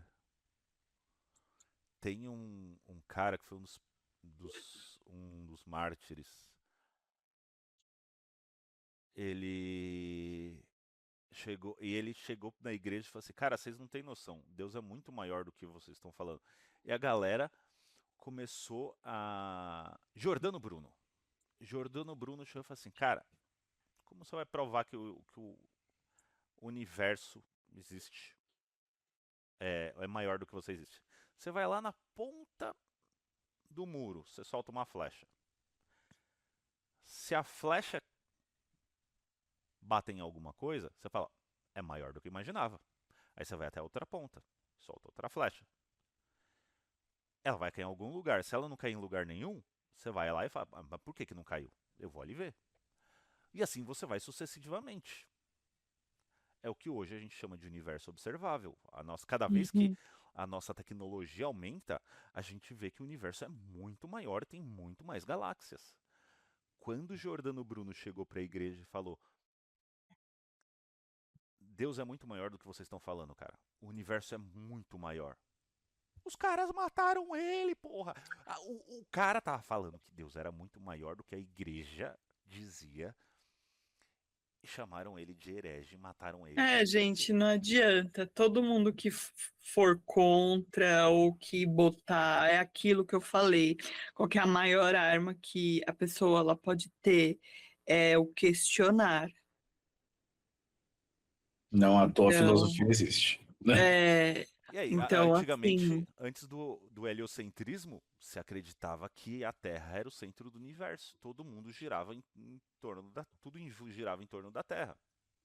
E hoje tem os idiotas cara, é que só ver, a humanidade já acreditou em coisas tão obviamente impossíveis e patéticas e retardadas que, tipo, o que somos todos nós hoje, entende?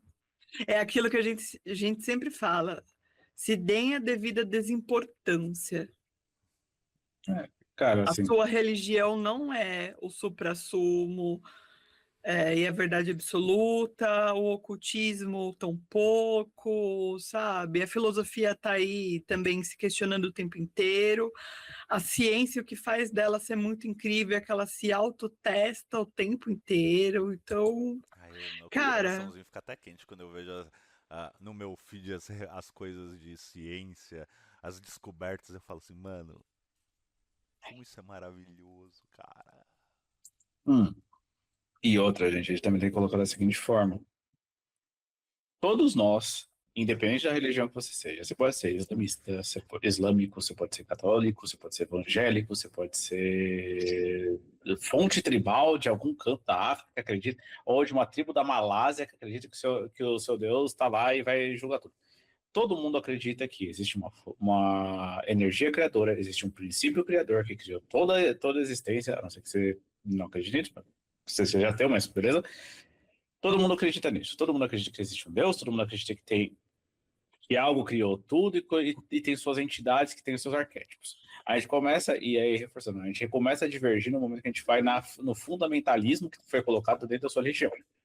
Eu posso olhar uma religião que fala, a minha religião fala, minha religião, não vou inserir nomes, fala para eu matar todos os infiéis. A minha religião fala para eu bater em mulher. bater em mulher. A minha religião fala, a Que minha fala esposa tem que ser... Azkaban, Exato. A Fala minha Harry religião Potter. fala, a minha religião vai falar que tipo a mulher tem que ser extremamente submissa ao marido. Cara, eu já conheci gente de várias religiões. Eu já conheci religião em que o pai deu um soco na filha com um anel, rasgou a bochecha da menina porque ela levantou a voz para ele e porque de acordo com ela, ela é uma mulher e ela é filha dele, então ela tem que ser extremamente submissa ao pai para depois ser extremamente submissa ao marido. E eu já conheci gente de religião que é fanático em sua religião, tipo, fanático não, é dedicado à sua religião, mas ele não vai esfregar a religião na sua cara falando que ele é melhor. Tá vendo? Por isso que Ele cultuar está. Odin, como ser Azatru nessa época é boa, porque as mulheres eram o quê? Iam na parede de escudo, mano, catava a espada e sacava matando os outros. Então, e outra, a gente, porra, as mulheres governavam o Egito, e aí? e por isso que eu falo que assim, e isso é extremamente polêmico, mas é aquelas. A sociedade evoluiu a um ponto em que fundamentalismo religioso não serve mais. Não cabe. E isso eu falo em todos os níveis. Gente, não Eu- dá mais. Exato. Não adianta você chegar e falar a mulher é inferior ao homem, a mulher não pode estudar, a mulher tem que ser submissa ao seu marido, o marido cuida das finanças, a mulher cuida dos filhos. Não cabe. Isso não serve mais. Não adianta você jogar na nossa cara que tipo a sua religião é melhor. Não adianta você chegar na sua igreja, abrir o livro e falar: Deus disse que para você amar o próximo, você atravessar a rua e dar um soco no homossexual, ou você voltar para casa, dar um tapa na sua mulher, trair com a amante, engravidar a amante e achar que tá tudo certo. Falo mesmo, polêmica, tô nem aí. Não, mas é É, verdade, e falar mal gente. de É homossexual e cheio dessa depois. história de, tipo, tem que amar o próximo e aí que é a É o morte famoso. dos gays, é sobre isso. É o Quer que o famoso. gay sofra mesmo, entendeu? É aquela história assim, não, mas ele é legal, é até homossexual. É a Cara, mesma pessoa que, tipo, não entende, nem aceita, porque você não tem nem que aceitar, o problema não é seu. A pessoa chega e fala que, tipo assim, homem trans não é homem, mulher trans não é mulher. O que isso tem a ver com a sua vida? O que cara, isso vai Você não, interferir na sua você não existência? O precisa que isso vai gostar. interferir na sua Você não salvação? precisa O gostar. que o outro que lambe xereca ou dá o cu vai interferir na sua salvação? Você não é tão crente da sua salvação? Você não acredita tanto que você é o suprassumo? Beleza, segue sua vida. O outro não tá nem aí. Você cara, não vai conseguir converter ele não tem o menor interesse em ouvir a sua palavra. Segue a sua vida. Você não tem que combater tudo, sabe? Não tem. e Não, outra. Pode falar, mãe. cara, você não precisa gostar de pessoas trans, você não precisa gostar de gays, de homossexuais. Você tem que respeitar. Você não Sim. precisa concordar com elas. Mas elas, como seres humanos, e eu não tô falando de tipo, é trans, é gay, é lésbica, é islâmico, é crente, é macumbeiro. Foda-se. Antes de tudo, a menor minoria é o indivíduo. Como a Ayn Rand falava, a menor minoria é o indivíduo. E o indivíduo, independentemente do que ele De seja, qualquer coisa. acredite, o que ele viva, ele tem direito de existência. Então, você não gostou? Cara, você não é obrigado a ir na casa. Ah, mas eu acho que gay não tem que casar. Tá? Não case com um, então deixa eles casarem. Você não é obrigado a casar com um. Porra, é simples. Ah, mas eu não concordo com macumba. Não vai num centro. Não Eu vai. não concordo com crente, não vou na igreja. Pronto, Cara, olha só que como é simples do lado de cá. É tão E é por isso que, por isso que a gente Caramba, reforça. mano. E por isso que sempre é bom que todo mundo, que, tipo, cara, se você é crente, se você é católico, se você é um bandista, se você é, de novo, independente do que for, cuida do teu. Se esforça pra fazer o seguinte. Beleza, eu não gosto de gays, eu sou evangélico, eu não gosto de gays. Beleza, faz o seguinte, Esforce-se para pega, não ter vontade de dar exato, o cu. pega sua vontade, pega sua essência e fala, eu não vou dar bunda, eu não vou chupar um pau. Beleza, cata seu esforço e vai lá e ajuda o próximo. Ajuda alguém da igreja, ajuda um cara que tá passando fome. Se você é um bandista, faça a mesma coisa. Se você é católico, faça a mesma coisa. Você não precisa gastar o seu tempo Evolua falando, como eu pessoa. vou eu vou apoiar o meu pastor, que apoia o político tal, que também é pastor, para descer uma lei que vai falar que todo gay tem que ser jogado aos tubarões. Tipo, cuida do teu, velho. Cuida de quem precisa. Porque no final do dia, você pode dar 8 milhões de reais para a igreja achando que a sua alma vai estar salva. Parceiro, deixa eu te contar uma coisa. Quando você morre, o seu dinheiro não vai para o céu. Quando você morre, se existe um céu ou tudo mais, São Pedro não vai cobrar um pedágio para você entrar no céu. Se você é um Zé Buceta fora da igreja, você vai pro inferno. E aí a gente tem exemplos na própria Bíblia, onde um dos exemplos é a hora que Jesus faz a parábola e fala que tem lá um fariseu falando: Olha, Deus, porque eu estou há tantos dias de jejum, porque eu faço É, isso e faço gente, os aquilo. fariseus são os melhores exemplos disso, tudo que a gente está falando e de você, meu querido E colega. aí tem o cara que e o fariseu fala: E eu não sou como este. E aí Não é não. e o cara que tá do lado lá, Realmente que é não um é. pobre, que é pobre, que não tá na religião e nem nada, o cara tá Aham. quietinho falando assim: Deus, me perdoa porque eu sou um bosta. E a outra palavra que Deus faz assim: o que a mão direita faz, a esquerda não tem que saber. E muita gente fica falando nessa de vou fazer. E a gente, a Laura e eu que trabalhávamos em ONG, a gente vê muita gente falar assim: eu quero ser voluntário, quero ser voluntário, quero ser voluntário, pra ficar assim, ó. Ai, gente, tudo bem, Instagram, meus seguidores? Eu tô aqui na ONG, não sei o que, eu estou fazendo isso e aquilo. Mais um resgate concluído, E a pessoa ficou o gente. tempo todo só tirando foto, não ajudou em porra nenhuma. Mas estava lá fazendo uma cobertura maravilhosa. E aí? Porra, a gente resgatou o Vitório, mano. Não foi com a ajuda de ONG, não foi nada. A mulher mandou mensagem pra gente, pá, pá, pá, pá, pá, pá, pá, pá, e tá tirando dinheiro do bolso. Dinheiro que não tem e foda-se, vamos ajudar, caralho. Ele não vai ficar passando isso, tá ligado? E aí? Então você quer fazer uma boa ação? Faça, porque é seu. Não porque isso garante uma vaga no céu. Tem uma frase da Ah, música Jesus He Knows Me, do Ghost, que eu adoro. Você tava falando de gay, tem uma palavra assim,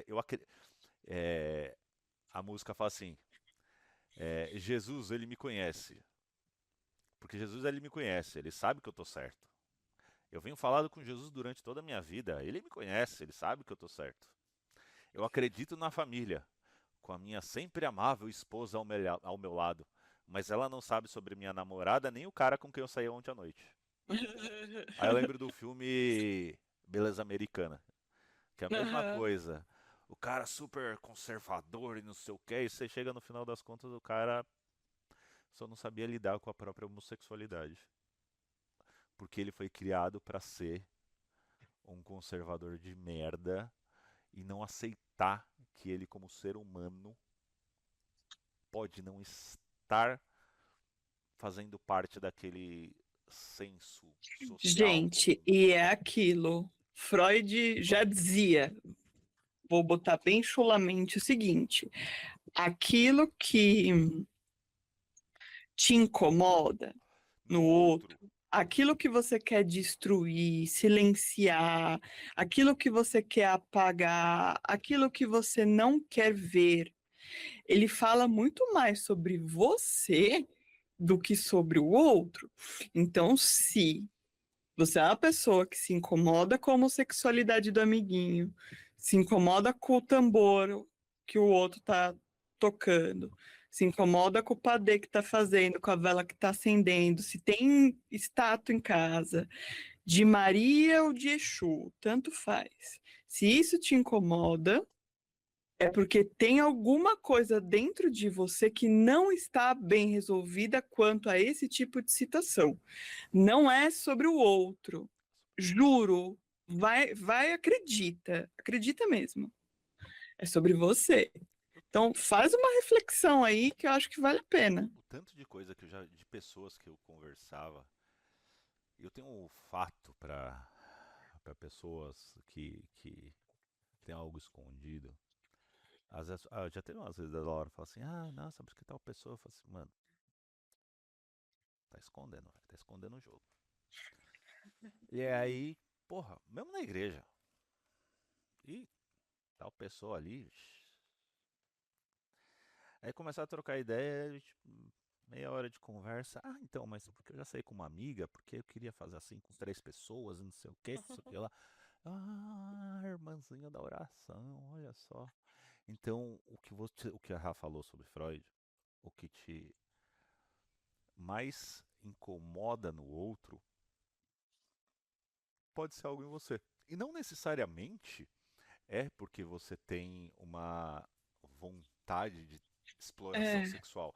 Às vezes Não você é que tem. você quer dar o cu, às vezes não é tão Você tá. assim, toma lá da cá, tá Às bom? vezes, Tá tranquilo. o problema é você inveja a liberdade da pessoa Isso! ser quem ela é. Isso. Eu tava conversando isso com a minha mulher outro dia. Eu tava falando isso. Eu falei assim: nossa, tal e tal situação, ela ocorre justamente. E nossa, isso é uma coisa que demora muito tempo você refletindo, né, para chegar nessa conclusão. Eu falei assim: nossa, essa situação, ela ocorre justamente porque esta pessoa, esta aqui e tal, não sei o quê, elas têm dificuldade de aceitar a liberdade de outra. É.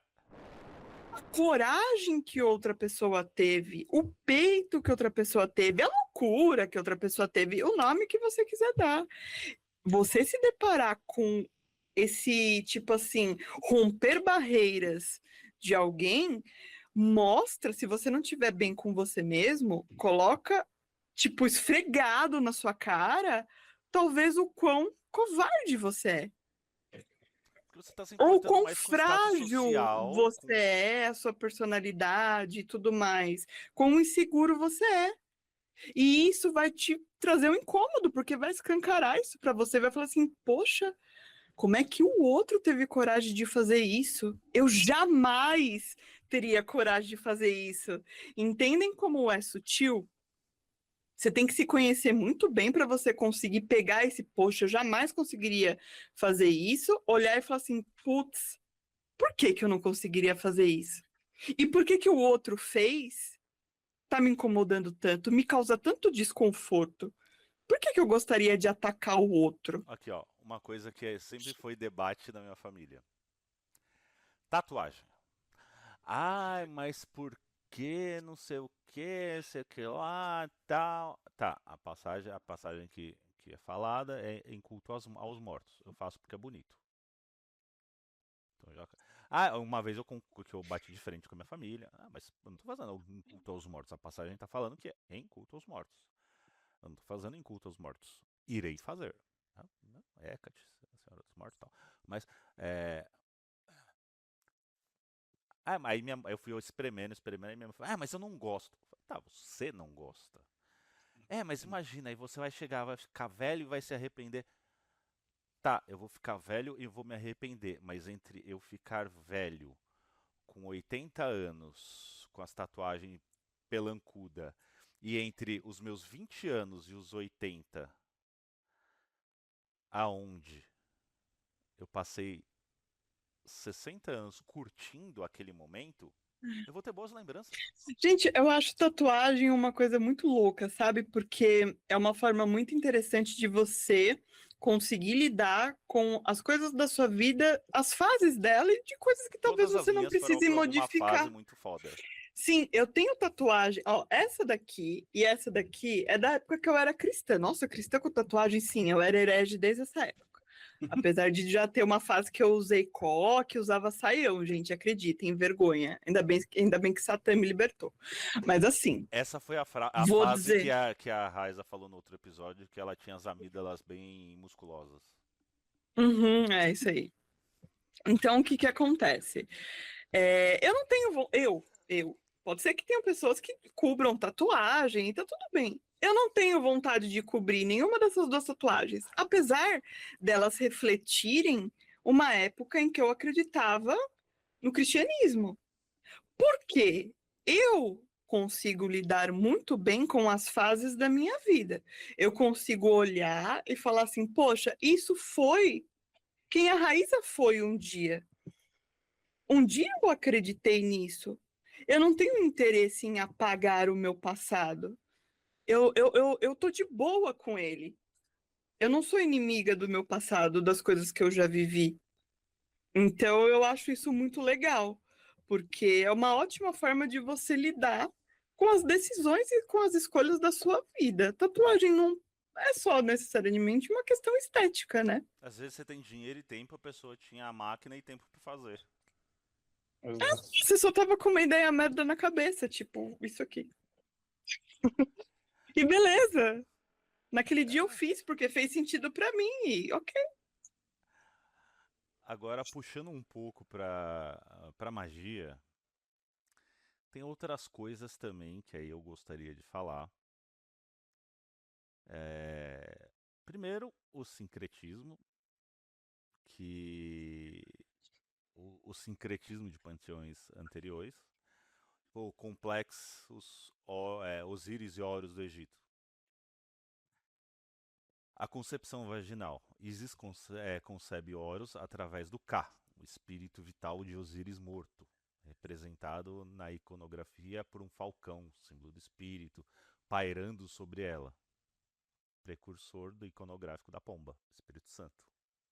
O nascimento em 25 de dezembro, o solstício do inverno, a data do nascimento de Horus, Ra, calculada astronomicamente como regência do Sol após 3 dias de estagnação no ponto mais baixo do zodíaco, que foi fixado em 354, para suplantar o Natalis Invictus Solis.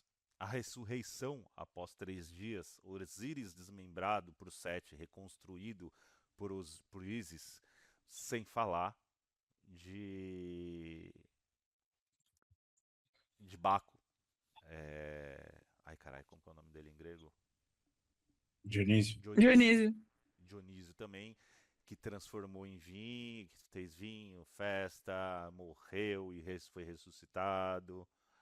O batismo e transformação, o batismo no Nilo era um ritual de regeneração. Horus batiza-se nas águas para receber o Ka real, precursor de João, Jesus no Jordão.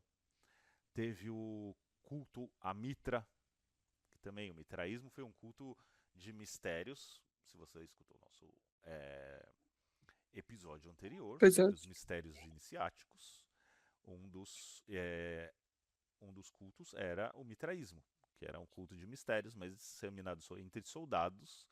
E tem um vídeo do Conhecimentos da Humanidade sobre Jesus que eu vou até fixar aqui. E, cara, é muito, muito, muito legal, porque ele mostra todos os signos solares que fazem correlação com Jesus. Mas, assim, o nascimento da rocha versus o nascimento de uma virgem, ambos enfatizam a não sexualidade da origem divina. A última ceia, com pão e água, depois vinho, entre Mitra e Sol, antes da ascensão de Mitra aos céus, que também, né, Jesus ascendeu aos céus. O sacrifício do touro, como um ato redentor que libera as forças vitais para a criação, paralelo estrutural ao sacrifício expiatório de Cristo, que é o Cordeiro. O dia sagrado de domingo, Dies Solis, adotado pelos cristãos para distinguir-se dos judeus, que era o sábado, que se alinha com o culto solar imperial, tanto que domingo em inglês é Sunday, dia do sol. Os 7 graus da iniciação, corvo, noiva, soldado, leão, persa, corredor do sol, pai, versus 7 sacramentos cristão. Salvação através do sangue, os iniciados eram regenerados pelo sangue do touro sacrificado, banhados-se literalmente, precursor no banho no sangue de Cristo. Fora o contexto hermético e alquímico. O Cristo como ouro filosófico na tradição hermética do cristianismo é uma grande alegoria alquímica disfarçada de história. O processo dissolver e coagular, encontra-se em cada etapa da vida de Jesus. O nascimento virginal, conceptio immaculate. O ouro não nasce da impureza. A pedra filosofal é gerada no vaso hermético fechado. Cadê?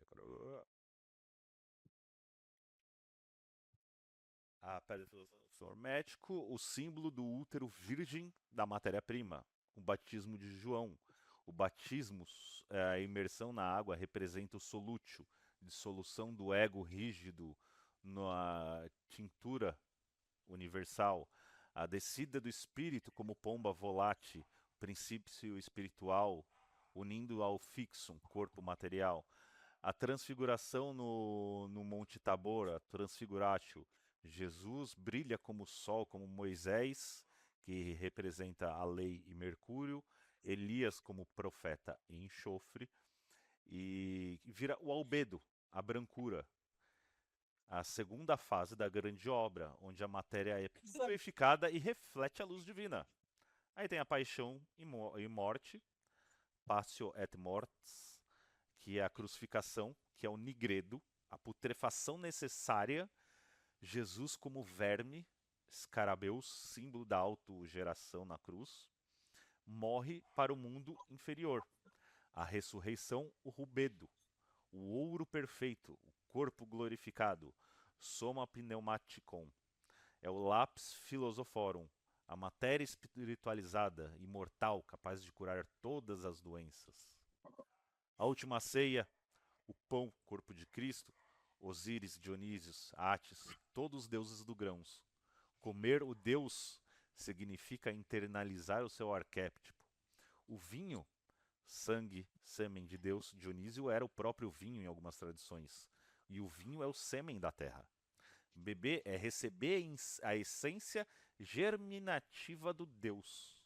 A antropofagia simbólica não é um canibalismo, é a identificação arquétipa de quem come a carne, bebe meu sangue, permanece em mim e eu nele. É uma fusão de consciências, não de antropofagia literal. Então você vê como uma cultura como a dos romanos, que já tinha assim conhecimento filosófico ali, o começo do hermetismo simplesmente vai tipo, não, mas eu acho que essa peça aqui, ó, vamos estudar, vamos botar. É muito louco, cara.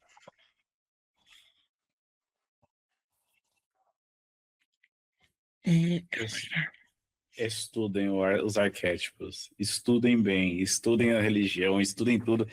E no final dos dias, aquela velha história. Perguntem e se questionem. A pergunta básica, assim. O que o seu sacerdote, pastor, o nome que tiver, o que ele está falando ressoa com o que realmente a sua religião defende? Ressoa com o que você é? Será que você está lendo alguma coisa na sua Bíblia, no seu livro sagrado, ou o que for, que é o que está sendo praticado? Será que isso está prejudicando outra pessoa? Será que a minha religião tem alguma coisa que se conecta com outra? Ou eu só estou sendo aquele tipo de pessoa que ri da cara dos testemunhos de Jeová, que vem perguntar se tem um minuto para ouvir a palavra deles e você esfrega na cara deles e o quanto a sua religião é melhor que a dele? Pensa, gente, assim, reflete, do fundo do coração. Reflete, pensa, faz análise. Às vezes você descobre que você não é um pau no cu. Às vezes você descobre que, tipo, você está sendo levado por um caminho que você não quer, você está sendo guiado como uma ovelha para o batedouro. E a gente não, é tipo, que fique claro, essas porradas... Ou às vezes você quer mesmo e aí a gente comemora o churrasquinho lá no andar de baixo. Exato. A gente não tá aqui falando para vocês, vai pro inferno, vai pra puta que pariu, tudo mais. Às vezes dá vontade de falar isso para algumas pessoas. Mas o que a gente está querendo dizer é, cara, não existe uma religião certa, existe a sua fé. E a sua fé é uma coisa que, por obrigação de ser humano, a gente tem que respeitar. Se eu tenho que respeitar a sua, você tem que respeitar a minha. E tá tudo certo. Desde que você não esfregue a sua na minha cara ou fale o que você acha que a sua religião vai impor para mim. Se eu não acredito no inferno, por que eu vou pro inferno? Se eu não... vamos pegar um outro exemplo. Se eu não morrer em combate, significa que eu não vou pra Valhalla, mas eu não acredito em Valhalla. E se eu quiser morrer deitado no sofá? Não sei. Isso me lembra muito de uma cena do, acho que é o episódio 3 do... o Neurodivergente, né? O episódio 3 do Mr. Robot, quando ele começa, né, a quarta parede, ele fala assim, se eu não acredito nem no meu amigo imaginário, pra que eu vou acreditar no seu? Exato. Gente, eu vi outro dia uma querida, eu não sei qual que é o Instagram dela, ela é famosinha no Instagram. E ela fez um vídeo outro dia que ela tava falando, eu não sei se foi outro dia, mas foi outro dia que eu vi. E ela falava assim, gente, eu não tenho um tempo para escutar a mensagem de Jesus. Ai, mas porque o Senhor manda te dizer? Não, porque o Senhor sabe que eu não escutaria uma mensagem vindo de você. O Senhor sabe que eu nem escutaria uma mensagem vindo dele. Então, não use isso para vir falar, para bostear o que você quiser para mim, porque mesmo que fosse verdade, que no caso não é, eu não tenho o menor interesse em escutar, e eu sei que isso não aconteceria, porque não me interessa saber. Sim. Então, só seja em menos, sabe? Para de querer ficar enfiando goela abaixo a sua crença nos outros, eu acho de uma tamanha inconveniência. E assim, isso porque a gente não falou do sincretismo religioso do cristianismo com a Umbanda, que daria um É. outro episódio. Vamos fazer a A cada gente 10 pode fazer episódios. isso A gente depois, faz a cada Não, 10 episódios um episódio que pode fazer o vídeo cair. Um a episódio gente entrou polêmico. basicamente. A gente abriu falando de uma coisa sobre o vídeo, a gente desviou totalmente o caminho. Mas tá tudo certo, a gente tá feliz com isso. Assim, a gente sempre faz isso, no final das Sim. contas, eu acho. Não, a gente A gente tem manteve que, sobre a criação, sobre a arquetipação de tudo, é, é que a manipulação. gente. Eu quero aproveitar, a gente tem que pegar um episódio futuro para falar de como bater tambor e fazer magia nasceu dentro da Igreja Católica. Isso vai ser A maravilhoso, esse gente tem que episódio. chamar o El pra falar isso, porque, né, o Tem, monge foi. Jamago, já fica o convite se Eu ele acho estiver que, assistindo. é, acho que a cada 10 episódios a gente tem que fazer um episódio polêmico, a cada tantos episódios a gente tem que trazer alguém aqui para fazer um episódio ainda mais polêmico, só que episódio especial com convidado. Mas aqui então, pra terminar, eu tinha falado do Zigurati, que, né, é, sobre magia babilônica e tudo mais. Tem um texto que vai assim, ó. Como os sábios mesopotâmicos usavam fórmulas em sumério e acadiano em seus rituais. O sumério é, até onde se sabe, uma língua isolada, a tentativa de associá-lo com outras línguas, mas é tudo experimental ainda. Ao passo que acadiano era uma língua do dia a dia usada na Babilônia e na Síria, uma língua semítica. Semítica é toda aquela região do Oriente Médio, onde tem árabe, judeu e tudo mais. Então, por isso, partilha de alguns fonemas do hebraico. E aí a gente volta em uns episódios que a gente falou, onde o deus El, quando Abraão viveu um tempo em Ur dos Caldeus, que é nessa região, pegou do panteão o deus El e virou Deus. Por isso ele partilha de alguns fonemas hebraicos, da qual é um tipo de primo. E aí ele cita o livro de Alan Lenzi, lendo as orações e louvores acadiano. E ele cita, é muito legal esse link, eu vou deixar na descrição, porque ele mostra um grupo de pessoas que está tentando recriar a escrita cuneiforme para poder estudar.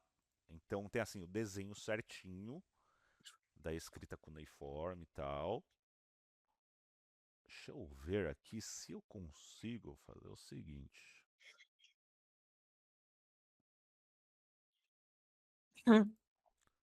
Aqui. Compartilhar. Chiblau! Isso é uma escrita cuneiforme. Digo, cuneiforme. Então, ó. Que assim seja. Ram. Aqui. Seria o equivalente ao amém. Oferta de incenso. Também, ó. Oferta de incenso a gente não tem na Umbanda. Tem o incensório na igreja. Bênção oracular. Como que é a parte de louvores. E aí ele vai citando aqui todas as coisas. Ó, Divina Erixigal, doce é o teu louvor. E todos eles levam para um site de estudos, tá? A fórmula de penitência,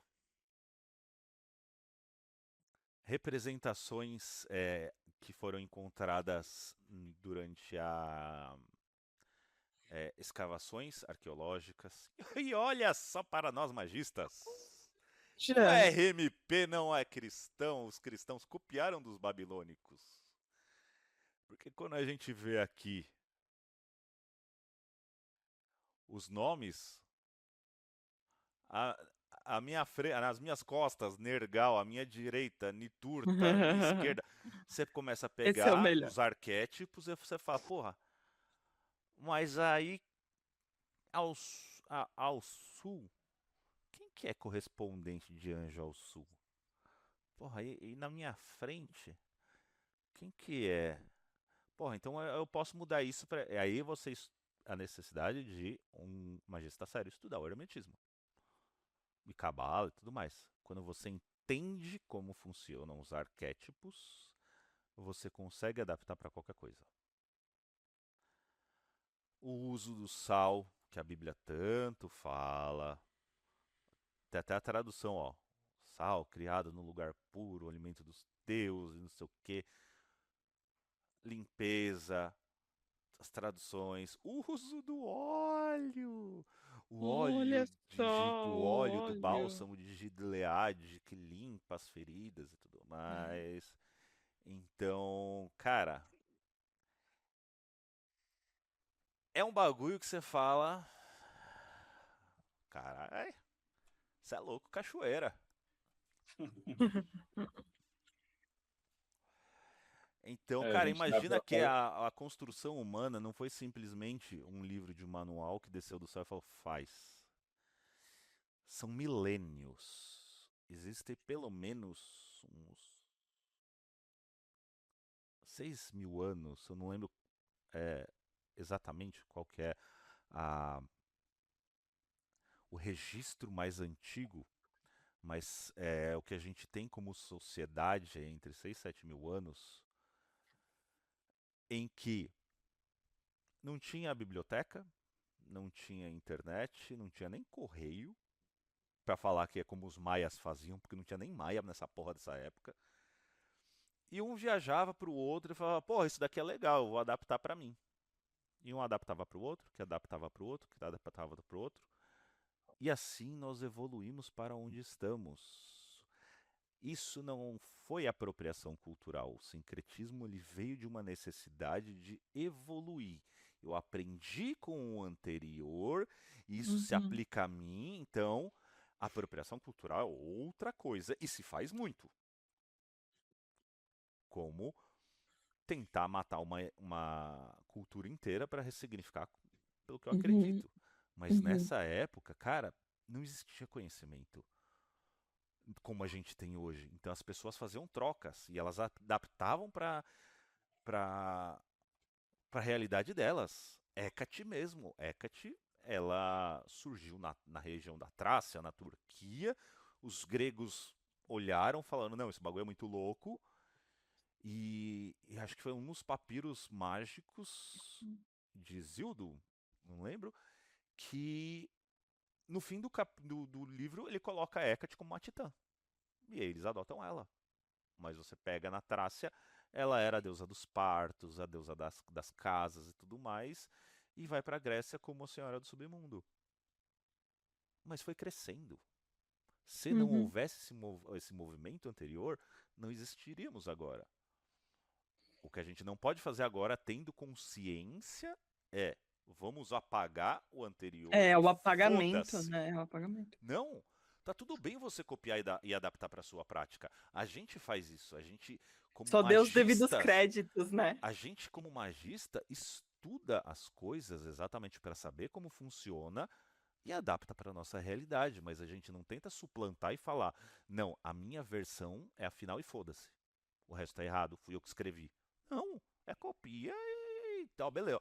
Peguei ali porque tava funcionando, faz sentido pra caramba, aquele estudo é mó legal. Porra, faz aí, adapta pro seu. Você pode brilhar e sem precisar pagar o amiguinho. Guardem muito essa frase. Exato.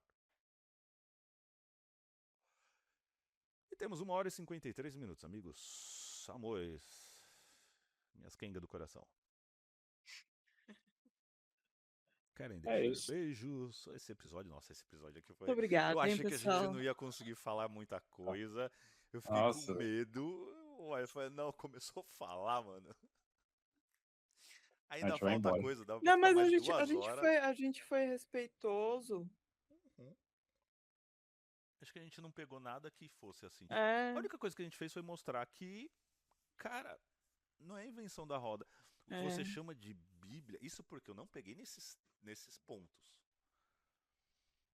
É, Que porque falam, senão aí porque ainda tava, realmente vai tipo, demorar, ia demorar muito mesmo o Ah, tem uma episódio. parte aqui do Não estudo que eu dá. posso linkar que fala onde tá escrito, é porque Tiago, filho de José, irmão de Jesus, não sei o que lá, foi escrito muito tempo depois do que na pedra aonde estava escrito lá a coisa, foi colocado depois. Porque no teste o teste de. Não é de grafite, mas aquele teste que É eles. pra ver o carbono, O né? teste de carbono, viu-se que a escrita que estava ali abaixo, primeiro que era diferente o modo de escrever do que estava em cima, e que era em épocas diferentes. Assim como vários trechos da Bíblia foram escritos com uma narrativa e depois foram acoplados outras narrativas, e você fala, pô, mas nem parece o mesmo escritor. Então a gente nem bateu nessa tecla. Mas já, já deu quase 2 horas. dava pra. Cara, dá pra ir pra 3 horas, 2 episódios. Tem coisa pra caralho pra falar. 1 hora a gente vai ter bastante episódio, a gente cria playlist só com esse tema. É, É, é isso, pra concluir, duas frases, não uma, mas duas frases, já que a gente tá quase batendo 2 horas. A primeira é de Papos. As religiões são diferentes caminhos conduzindo ao mesmo centro. Todas as religiões conduzem à fé. Ponto. E uma segunda, mais polêmica, de Aleister Crowley. Toda religião é apenas um véu sobre a verdade. E eu fecho assim. Mas agora, só um outro comentário. Se você envolve política e religião e você quer fazer leis para impor a sua religião aos outros, eu te desprezo. E se existe um inferno, eu espero que você caia de boca no colo do capeta. Terminei. eu não conseguiria superar isso jamais, Dinho. Parabéns. Eu tô aplaudindo com as nádegas agora. Que gostoso. Então é isso, Lindo. gente. Emocionante. É isso, gente. Uma boa semana pra É isso aí. vocês. Ó, aquele Beijo no grelo. beijo grego. Beijo no grelo. Tchau. É nóis.